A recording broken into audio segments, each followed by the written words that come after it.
오늘 제 13품 할 차례인데요. 지난 시간 12품의 존중 정교분에서 바른 가르침을 존중한다는 품에서 이제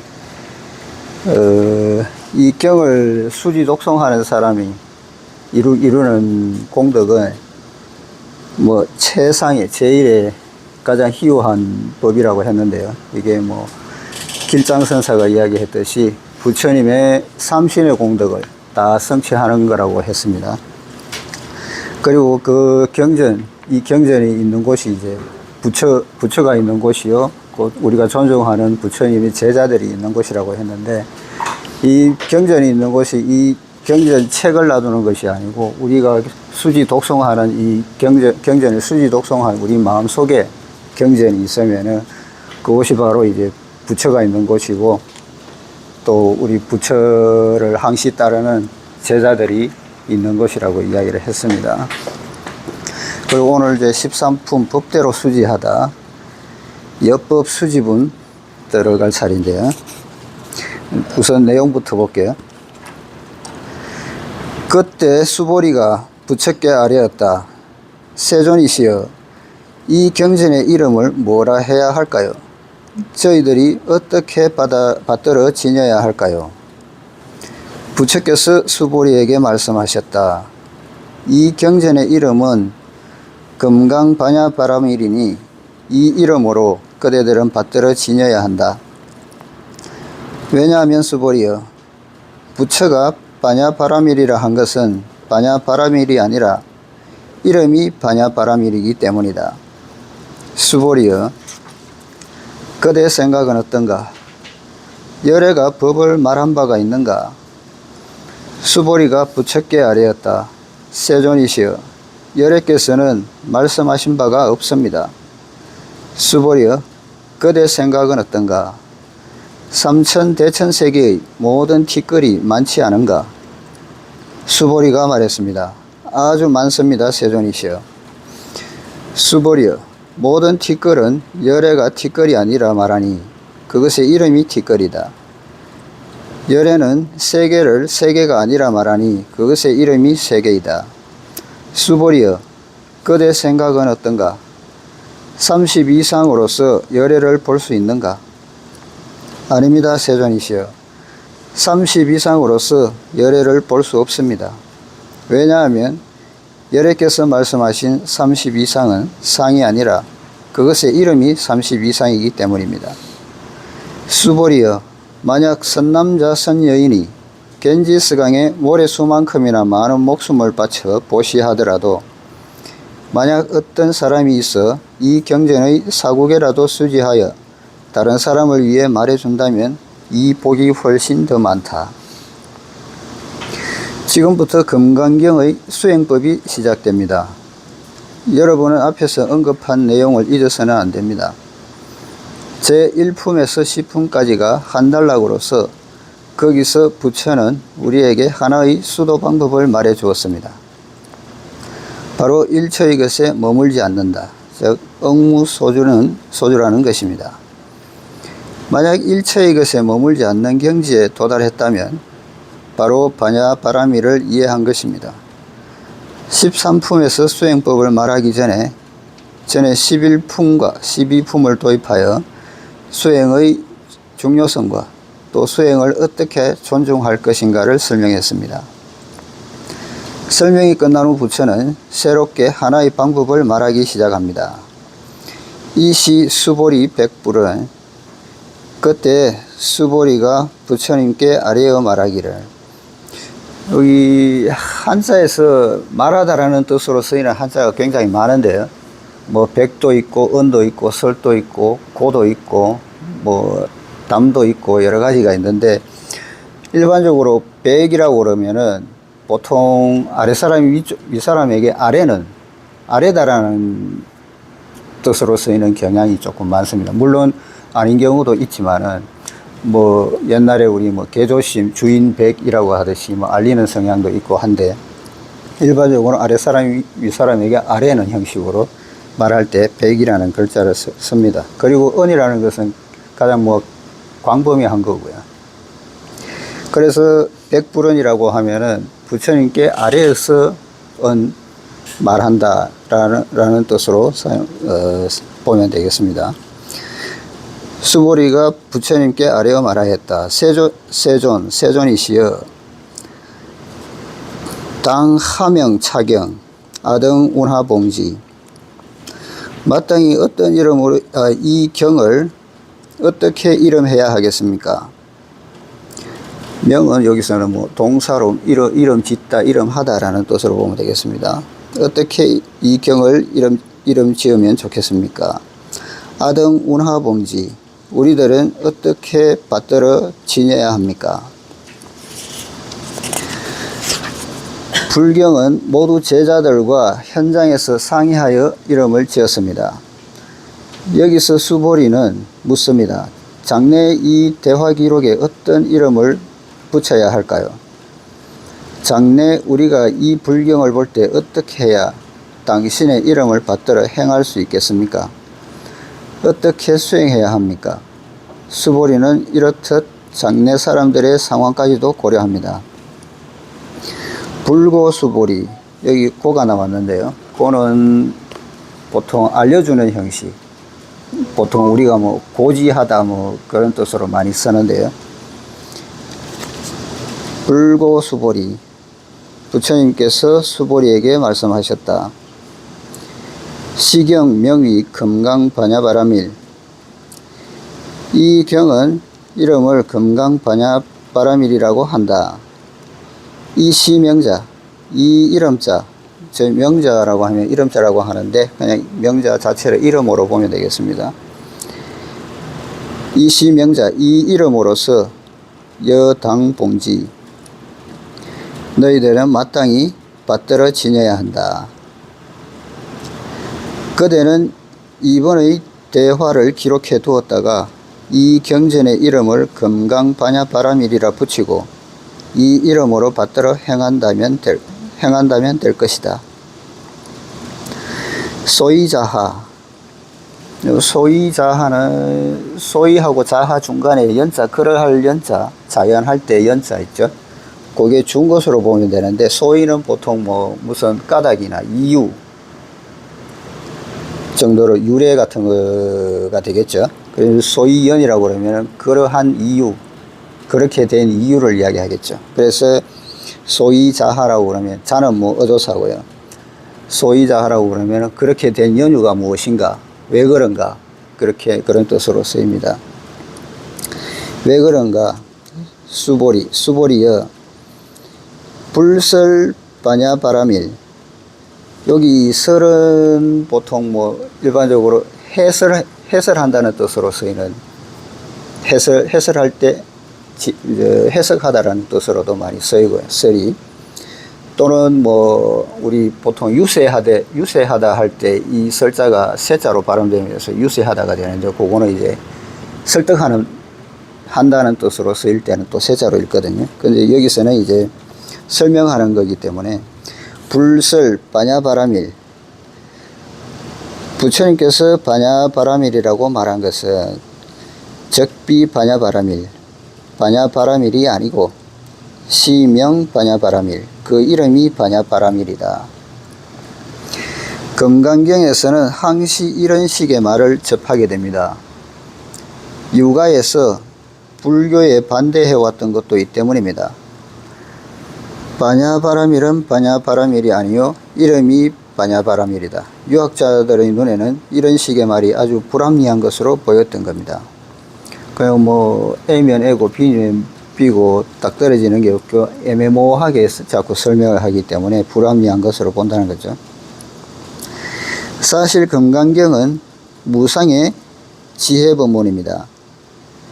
부처 스스로 말합니다. 이유가 무엇이겠는가? 수보리여. 그대는 알아야 한다. 진정한 불법에는 정해진 법이 없다. 그러니까 바냐바라밀이라고 하면은 바냐바라밀이라고 하는 거나 바냐바라밀이 아니다라고 하는 거 두 가지 극단으로 가면은 앞에서 이야기했던 뭐 견옥의 변견에 빠지게 되는 거죠. 한쪽에 치우쳐버리는 변견에 빠지게 되는 겁니다. 사람들은 부처에게 예배하지 않으면 안 된다고 합니다. 티베트의 밀교에서는 향이 있는 채소를 먹지 않으면 안 된다고 합니다. 중국의 현교에서는 소식을 하지 않으면 안 된다고 합니다. 이 소식은 채식을 말합니다. 이렇게 해서는 안 되고 저렇게 해서도 안 된다는 것은 모두 정해진 법으로서 불법이 아닙니다. 이런 설법들은 단지 가르치기 위한 하나의 방편일 뿐이지 궁극적인 것이 아닙니다. 부처는 여기서 우리에게 충분히 말해주고 있습니다. 하나의 법만이 불법이라 생각해 거기에 집착해서는 안 된다고요. 이런 것들은 모두 잘못된 것입니다. 이들은 모두 부처를 비방하는 겁니다. 부처에게는 정해진 법이 없습니다. 그래서 뭐 동전의 양면을 보되 그 한쪽 면에만 치우쳐서는 안 된다는 이야기고요. 이렇게도 말할 수 있습니다. 이 형식이 곧 불교라고 말할 수 없다. 저 형식 또한 불교이기 때문이다. 동전의 앞면의 동전이 아니고 뒷면은 동전이고 그런 게 아니고 앞뒷면이 다 동전이라는 거죠. 이런 관점에서 볼 때 여기 있는 여러 청년분들은 불교 이야기를 한마디도 하지 않고서도 부처라는 말을 한 번도 언급하지 않고서도 불법을 널리 펼 수 있다는 것을 알 수 있을 겁니다. 이 이치에 따라 다른 사람을 교도할 수 있다면 그것이 곧 불법입니다. 하필 꼭 부처라는 말이 들어가야 하겠습니까? 그런 것들은 단지 외피에 지나지 않습니다.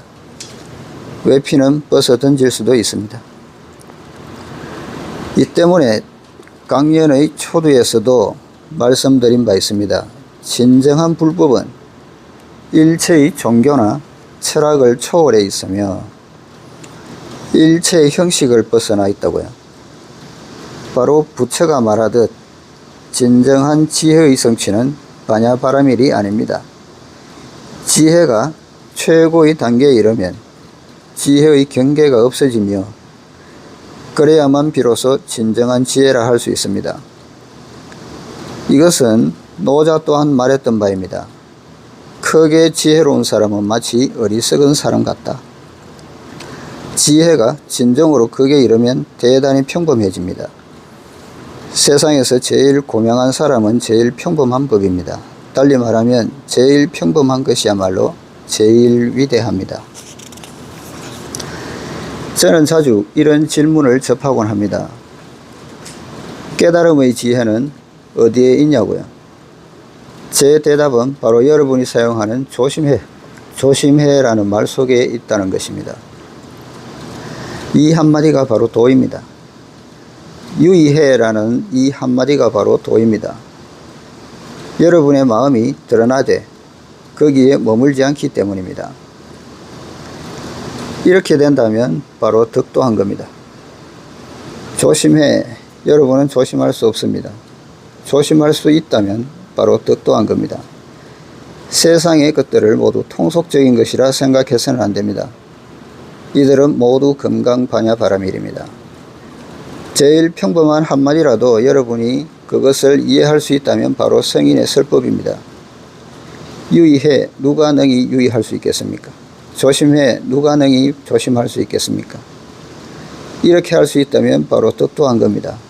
바냐바라밀은 곧 바냐바라밀이 아닙니다. 그래서 우리가 제일 평범한 것, 우리가 볼 수 있는 뭐 돌 하나, 풀뿌리 하나까지도 모두가 도라는 거죠. 그 평범함 속에 도가 있고 도는 보편적인 평범함이라는 겁니다. 그래서 우리가 뭐 일반적으로서는 한마디 속에도 도가 있다는 거죠. 단지 그것을 깨닫기만 하면 도가 되는 겁니다. 방금 살펴보았듯이 부처는 반야바라밀은 곧 반야바라밀이 아니며 그것을 일러 반야바라밀이라 한다라고 했습니다. 이 속에는 또 하나의 의미가 내재되어 있는데 우리는 이것을 이해할 필요가 있습니다. 부처가 대지혜의 성취, 즉 반야바라밀을 지혜가 피안에 이르는 것이라 했기에 불법을 배우는 사람들 중에는 날마다 지혜를 구하기 위해 애쓰는 사람도 있습니다. 그러나 반야바라밀은 곧 반야바라밀이 아닙니다. 성불의 지혜를 바깥에서 구하려 해서는 안 됩니다. 지혜는 세간의 일체를 벗어나지 않습니다. 세상의 법이 곧 불법입니다. 어떤 학문이나 어떤 사정이라도 모두 불법입니다. 이 점을 특히 잘 알아야 합니다. 반야바라밀이 어떤 특수한 지혜이며 이것으로부터 깨달음을 얻을 수 있다고 생각해서는 결코 안 됩니다. 그렇지만 많은 사람들은 모두 이런 착각을 하고 있습니다. 부처는 말합니다. 반야바라밀은 곧 반야바라밀이 아니요 그것의 이름이 반야바라밀이다. 세상의 일체 학문이나 지혜, 사상, 모든 세상사로부터 깨달음을 얻을 수 있다.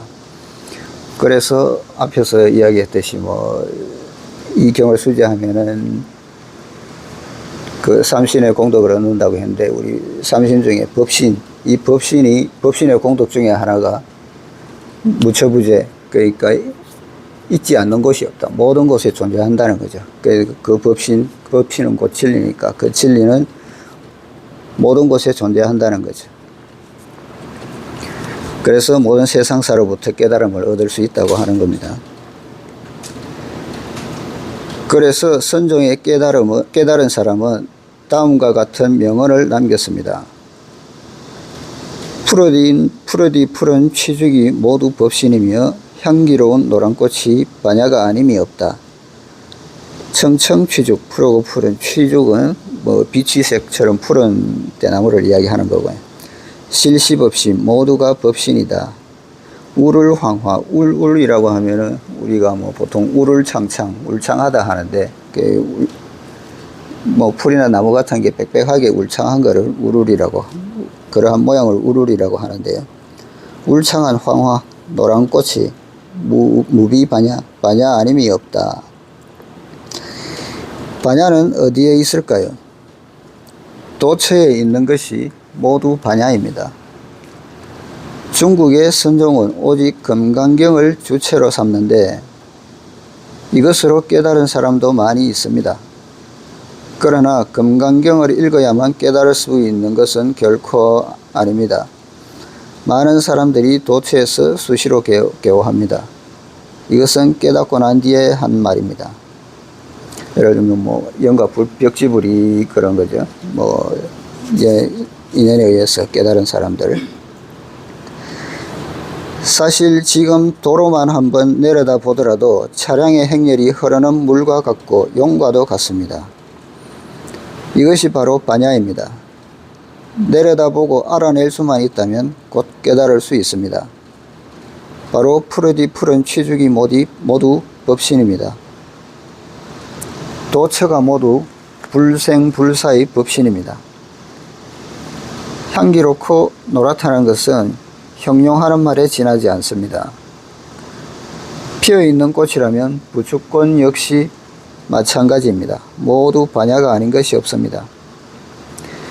그는 말합니다. 꽃을 바라보면서도 능히 깨달을 수 있으며 풍경을 바라보면서도 능히 깨달아 성불할 수 있다. 이런 것들이 바로 선종의 공안입니다.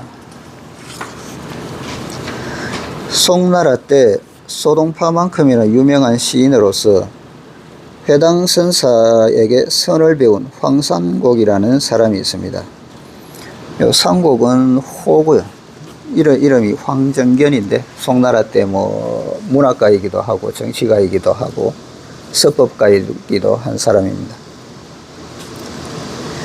그리고 요 위에 회당선사는 임재종의 고성이라고 하는데요. 그 임재종이라고 하면은 중국 선종 5가의 5가지 선종 종파 중에서도 5가지 중에 한 가지 종파입니다. 임재종. 그리고 여기 임재종에서 파생된 것이 이제 황룡파하고 그 다음에 양기파 2파가 갈라졌는데 이 7종파를 합쳐가지고 5가 7종이라고 하기도 합니다. 중국 선종에 있어가지고. 여기 황상곡이라는 사람이 황정견이라는 사람이고요. 그는 학문이 뛰어났으며 금강경은 더 말할 나위가 없었지만 3년이 지나도록 깨닫지 못했습니다. 하루는 그가 회당선사에게 물었습니다. 자기에게 어떤 방편법문이라도 일러줄 수 없느냐는 것입니다. 요즘 젊은 사람들이 모두 그러하듯 황상곡 역시 사부에게 어떤 비결을 얻어 그 즉시 깨달아 성불하기를 바랬던 겁니다. 그러니까 뭐 우리 영어 공부하는데 영어 공부 빨리 배우는 방법 없나 뭐 그런 식으로 물었다는 거죠. 지름길을 물어본 겁니다. 그랬더니 회당선사는 그대는 논어도 읽어보지 못했는가라고 되물었습니다. 이런 말은 우리 같은 사람에게 했다면 별 문제지만 황상곡에게는 모욕적이었습니다. 옛날에 책 꽤나 읽은 사람이라면 이미 어릴 적부터 논어를 암송할 수 있었으니까요. 뭐 옛적에 과거제도 있을 때는 사서삼경은 뭐 어릴 때 기본으로 떼는 거니까요. 그러나 스승이 이렇게 물으니 어떡하겠습니까? 당연히 읽어보았지요 라고 대답할 수밖에. 그러자 회당선사는 논어를 보면 이보게 나는 그대들에게 감춘 것이 없다네. 이삼자 아무원호이라는 구절이 있지 않느냐고 했습니다. 이삼자란 너희들 몇몇 학생이라는 뜻입니다. 공자는 말합니다. 내가 그대들에게 뭔가 감추고 있다고 생각하지 말게. 나에게 어떤 은밀한 비밀 같은 건 없다네. 이미 그대들에게 다 일러주었다네. 이거는 논어 수리편에 나오는 구절입니다. 회당선사의 말에 황상곡은 얼굴이 푸르락해져서는 스승님께서 말씀하신 뜻을 정말 이해할 수가 없다고 했습니다. 노화상은 소매를 한 차례 털더니 발걸음을 옮겼습니다. 황상곡은 심중의 번민이 말할 수 없이 컸지만 아무 소리 못하고 사부의 뒤를 묵묵히 따를 수밖에 없었습니다. 앞서가던 회당선사는 돌아보지 않아도 황상곡이 뒤따라오리라는 것을 알고 있었습니다. 이었고 산 정상에 이르니 가을이 되어 개수나무 꽃이 만발하고 향기가 거득했습니다. 회당선사가 고개를 돌려 황상곡에게 물었습니다. 개수나무 꽃 향기가 나는가? 기록으로는 이렇습니다. 그대는 금계꽃 향기를 맡았는가? 여문 목소화 향마. 여기 들을 문자가 있는데 이 문자는 향기를 맡다라는 뜻도 있습니다. 향기 맡는다는 뜻도 있습니다. 그래서 문향이라고 하면 향기를 맡다라는 뜻이 되겠죠. 그 목소화는 개수나무를 이야기하는 거고요. 요 밑에 제일 끝에 마자는 작을 마자인데 여기서는 의문을 나타내는 조사로 쓰였습니다. 황상곡은 사부에게 한 방 얻어맞고 속이 끓어올랐으나 사부는 그런 그를 개의치 않고 앞서서 성큼성큼 걸어가고 있었습니다. 그러자 사부를 뒤따라가던 황상곡은 마치 어린 학생이 선생에게 벌을 받는 듯한 기분이 들어서 또 한 번 속이 뒤집어졌습니다. 바로 그때 사부가 개수나무 꽃 향기를 맡았느냐는 말을 던졌던 겁니다. 사부가 이렇게 묻자 황상곡은 콧구멍에 힘을 주어 몇 차례 숨을 들이키더니 이어코 맡았다고 대답했습니다. 그랬더니 사부가 말했습니다. 이보게 나는 그대에게 감춘 것이 없다네. 바로 그 순간 황상곡은 개호했습니다. 소위 바냐바라밀이란 바냐바라밀이 아니요 이름이 바냐바라밀 뿐입니다. 이것이 유명한 황산곡의 오도 공안입니다. 그래서 이 개수나무 꽃의 향기는 저절로 사방에 퍼져 있듯이 계속 퍼져 있는데, 단지 내가 그 향기를 맡느냐 못 맡느냐 하는 거죠. 그래서 스승은 이미 행동으로 또 가르침으로 다 가르쳐 줬는데 내가 깨닫느냐 깨닫지 못하는 거죠. 그래서 감추는 것이 없다고 이야기를 하는 겁니다. 이 금강경 초반에 이 법회 인유본에서 그 부처님의 뭐 하루하루 일과를 쭉 설명을 하면서 부처님의 위의를 나타낸 그게 있었죠. 그 자체로 부처님께서 이 진리를 설법을 다 이야기를 하신 겁니다. 그런데 그 와중에 이제 그 행동을 깨달은 사람이 이제 수보리라서 이 수보리가 깨닫지 못한 사람들을 위해서 이제 질문을 하고 하는 겁니다. 그 수보리가 질문하는 것은 대부분 우리 중생들을 위해서, 우리 중생들을 깨닫게 하기 위해서 우리를 대신해서 질문을 하는 거죠. 황산곡이 도를 깨닫고 나니 정말 대단했습니다. 관직도 높고 학문도 뛰어난 데다 시문도 훌륭해 온갖 것을 두루 갖추게 되었습니다. 도가에도 통하고 불가에도 통하니 그야말로 더 이상 좋을 것이 없었습니다.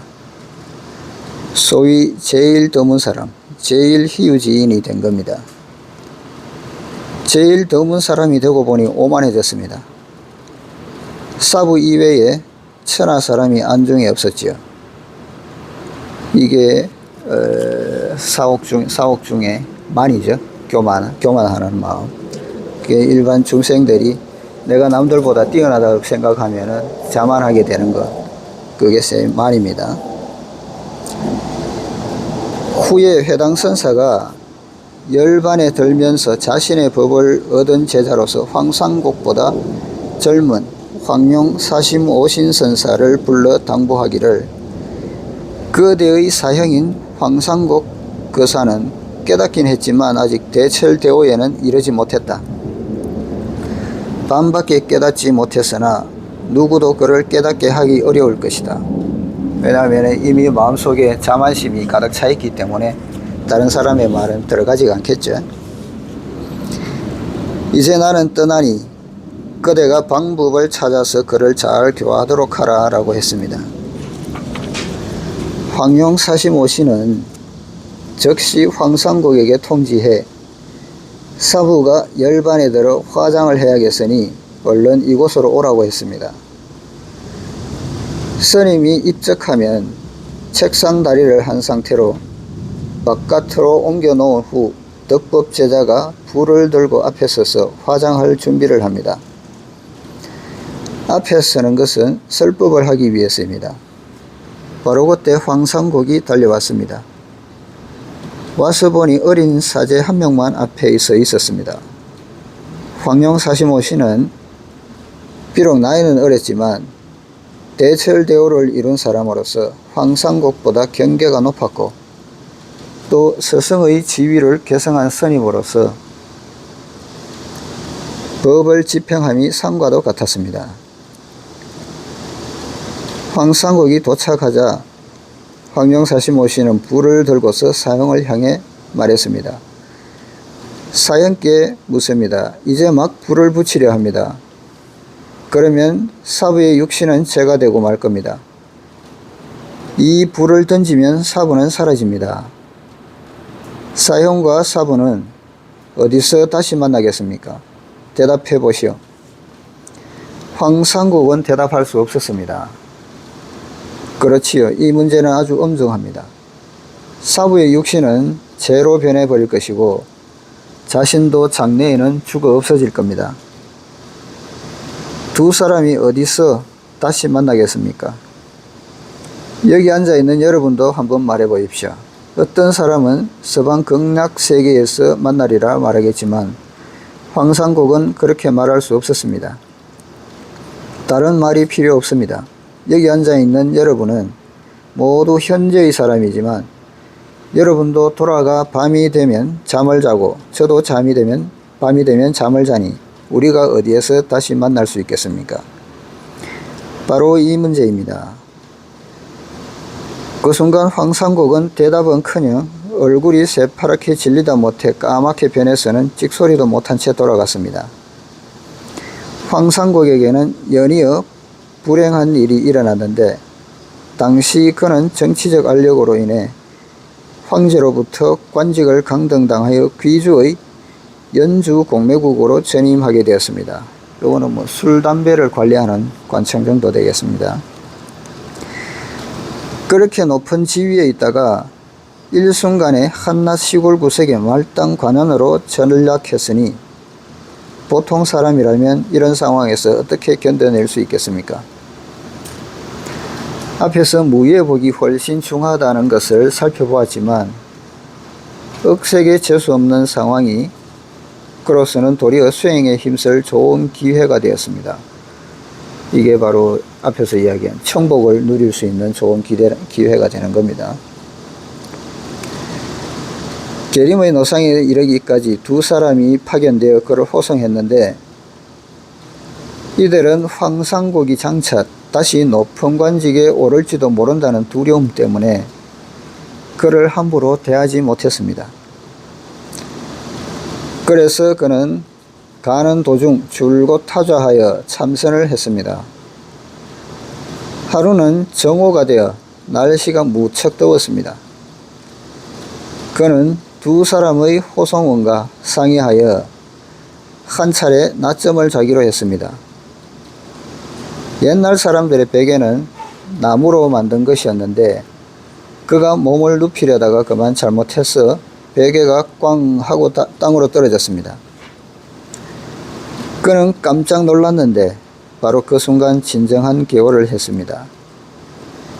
그는 잠을 청하려던 것도 그만둔 채 즉각 편지를 써서는 사람을 시켜 여산에 있는 황룡사시모 심선사에게 급히 전하도록 했습니다.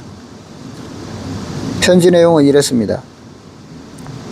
평소 내 문장이나 도에 대해 천하의 어느 누구도 공경하지 않은 사람이 없었다오. 단지 스님만, 여기서 오신선사겠죠. 이제 사제를 스님이라 깍듯이 높이고 있는 겁니다. 나를 인정하지 않았는데 지금 생각해보니 그 은혜에 어떻게 감사드려야 할지 모르겠어. 이 때문에 반야바라밀은 곧 반야바라밀이 아니라는 것입니다. 한 걸음 더 나아간 진정한 의미에서 우리는 세상의 일체법이 모두 불법이라 해석할 수 있습니다. 불법을 배우기 위해서는 불법 그 자체에 얽매여서는 안 됩니다. 그래야만 비로소 불법을 배울 수 있습니다. 만약 얼굴에 불교 냄새를 잔뜩 풍긴다거나 입만 열면 부처 이야기여 머릿속이 온통 불교 교리로 가득 차 있다면 이미 끝장난 겁니다. 그것은 이미 반야바라밀이 아닙니다. 먼저 이런 중요한 문제를 해결해 놓고서 아래의 내용을 차근차근 살펴보기로 하겠습니다. 이 위에서 말했던 뭐 불교 교리나 이런 것들이 만약에 거기에만 집중하게 된다 보면은 또 거기에 집착하게 되어서 다른 부분을 볼 수 없다는 거죠. 수보리여 의우나 그대 생각은 어떤가?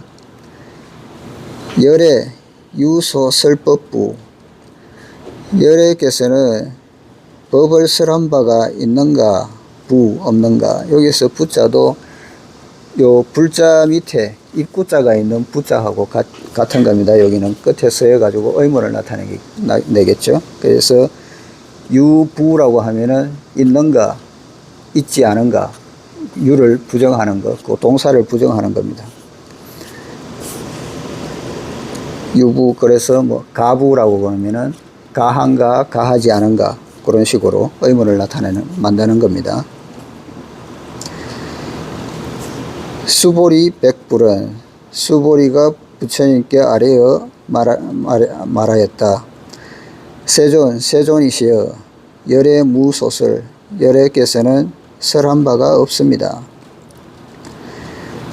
그대에게 다시 묻노니 부처는 진정 설법을 했는가? 수보리는 머뭇거리지 않고 바로 부처를 향해 대답합니다. 제가 알기로 부처께서는 설법하시지 않았습니다. 불법을 전하신 적이 없습니다. 보십시오. 두 사람이 얼굴을 맞대고 거짓말을 해대고 있습니다. 스가모니 부처님은 31살에 도를 깨달아서 32살 때부터 교화를 시작한 이후 49년간을 설법했습니다. 그런데도 지금 이 스승과 제자 사이의 대화 속에서 부처는 도리어 설법한 적이 없다고 말하고 있습니다. 수보리의후나 수보리여 그대 생각은 어떤가? 삼천대천세계 소유미진 시위다부 삼천대천세계에 있는 바 미진은 시위다부 많지 않은가? 여기 다부도 매우 많은가 많지 않은가 의문을 나타내는 거고요.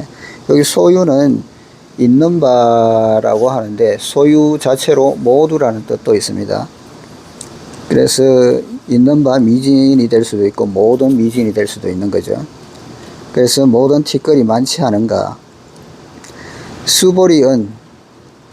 수보리가 말했다.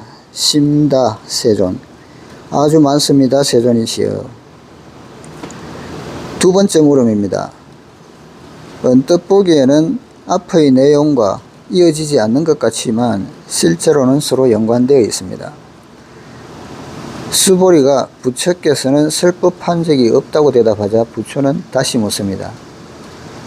그대가 보기에 어떤가? 이 삼천대천세계 이 물질적 우주에 존재하는 모든 티끌의 수를 합친다면 많겠는가 많지 않겠는가? 수보리가 대답합니다. 아주 많습니다. 세존이시여. 수보리여 제 미진 모든 티끌은 열의 설비미진 열애께서는 미진이 아니라고 말씀하셨다. 심영미진 그 이름이 미진이다. 그래서 열애께서는 미진이 아니라고 이야기하고 그 이름이 미진이라고 하셨다.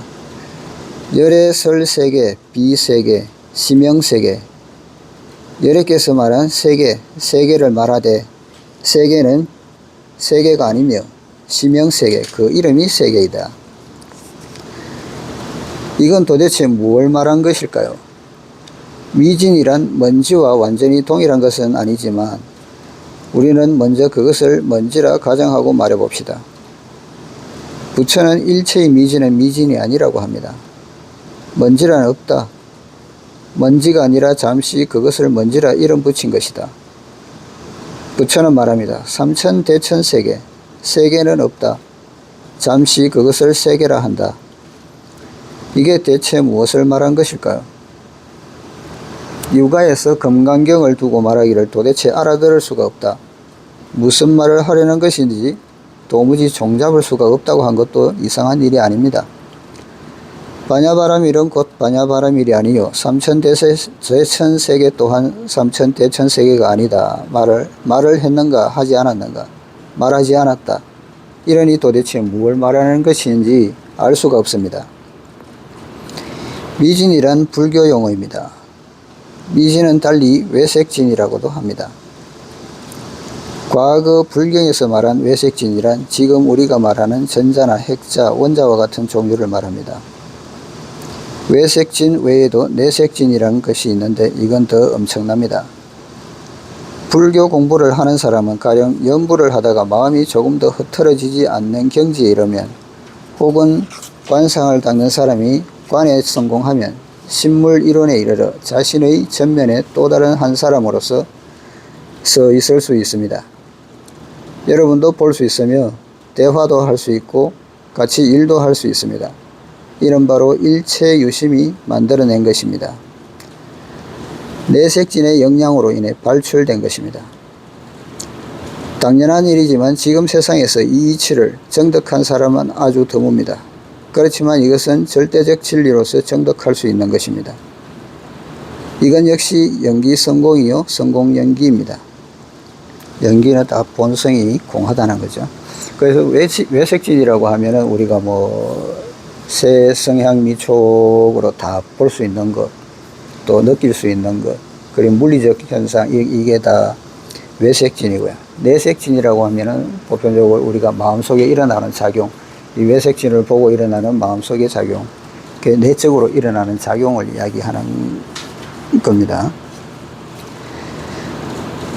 이제 부처가 말한 이 외색진, 즉 미진에 대해 다시 분석해 보면 이것은 다시 7가지로 나누어집니다. 바로 색, 성, 향, 미, 촉, 법, 공이 그것입니다. 바로 이 때문입니다. 과거 2000여 년 동안 불학은 설명하기가 아주 어려웠습니다. 불교학자나 대법사절조차 이야기가 여기에 이르면 대부분 입을 다물어 버리고 말았습니다. 더 이상 설명할 방법이 없었기 때문입니다. 그렇지만 지금은 과학이 날로 발전하고 있어 다소 무리를 해서나마 한번 해석해 볼 수 있게 되었습니다. 이런 것들을 부처는 이미 2000년도 훨씬 전에 알고 있었던 겁니다.